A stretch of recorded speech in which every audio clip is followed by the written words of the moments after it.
எஸ்தரின் சரித்திரம் 4ஆம் அதிகாரம். நடந்த யாவற்றையும் மொர்தெகாய் அறிந்தபோது, மொர்தெகாய் தன் வஸ்திரங்களை கிழித்து இரட்டுடுத்தி சாம்பல் போட்டுக்கொண்டு நகரத்தின் நடுவே புறப்பட்டு போய் துயரமுள்ள மகா சத்தத்துடனே அலறிக்கொண்டு ராஜாவின் அரண்மனை வாசல் முகப்பு மட்டும் வந்தான். இரட்டுடுத்தினவனாய் ராஜாவின் அரண்மனை வாசலுக்குள் பிரவேசிக்க ஒருவனுக்கும் உத்தரவில்லை.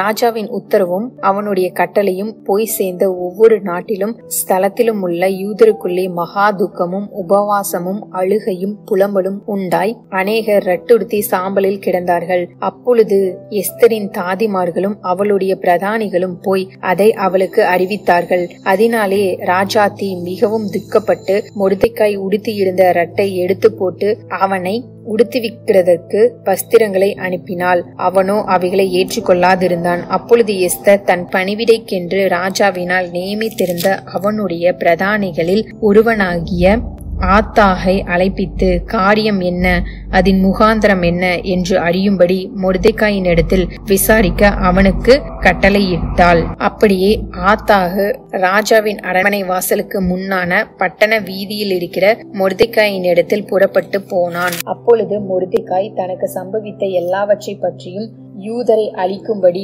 ஆமான் ராஜாவின் கஜானாவுக்கு எண்ணி கொடுப்பேன் என்று சொன்ன பணத்தொகையை பற்றியும் அவனுக்கு அறிவித்ததுமன்றி யூதர்களை அழிக்கும்படி சூசானில் பிறந்த கட்டளையின் நகலையும் அவனிடத்தில் கொடுத்து அதை எஸ்தருக்கு காண்பித்து தெரியப்படுத்தவும் அவள் ராஜாவின் இடத்திற்கு போய் அவனிடத்தில் தன் ஜனங்களுக்காக விண்ணப்பம் பண்ணவும் மன்றாடவும் வேண்டும் என்று அவளுக்கு சொல்ல சொன்னான். ஆத்தாக வந்து மொர்தெகாயின் வார்த்தைகளை எஸ்தருக்கு அறிவித்தான். அப்பொழுது எஸ்தர் ஆத்தாகியின் இடத்தில் மொர்தெகாய்க்கு சொல்லி அனுப்பினது, யாராவது அழைப்பிக்கப்படாமல் உள்முற்றத்தில் ராஜாவினிடத்தில் பிரவேசித்தால் புருஷனானாலும் ஸ்திரீயானாலும் சரி அவர்கள் பிழைக்கும்படிக்கு அவர்களுக்கு ராஜா பொற்செங்கோலை நீட்டினால் ஒழிய மற்றபடி சாக வேண்டும் என்கிற ஒரு தவறாத சட்டம் உண்டு.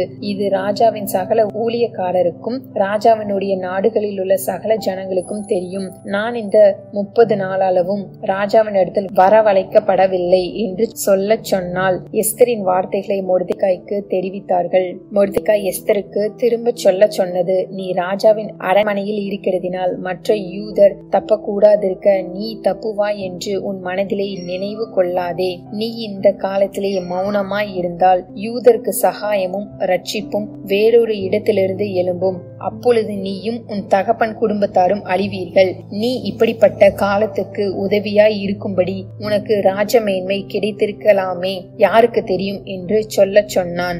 அப்பொழுது எஸ்தர் மொர்தெகாய்க்கு மறுபடியும் சொல்ல சொன்னது, நீர் போய் சூசானில் இருக்கிற யூதரை எல்லாம் கூடி வரச் செய்து 3 நாள் அல்லும் பகலும் புசியாமலும் குடியாமலும் இருந்து எனக்காக உபவாசம் பண்ணுங்கள், நானும் என் தாதிமாரும் உபவாசம் பண்ணுவோம். இவ்விதமாக சட்டத்தை மீறி ராஜாவின் இடத்தில் பிரவேசிப்பேன், நான் செத்தாலும் சாகிறேன் என்று சொல்ல சொன்னால். அப்பொழுது மொர்தெகாய் புறப்பட்டு போய் எஸ்தர் தனக்கு கற்பித்தபடியெல்லாம் செய்தான் என்பதே. ஆமேன்.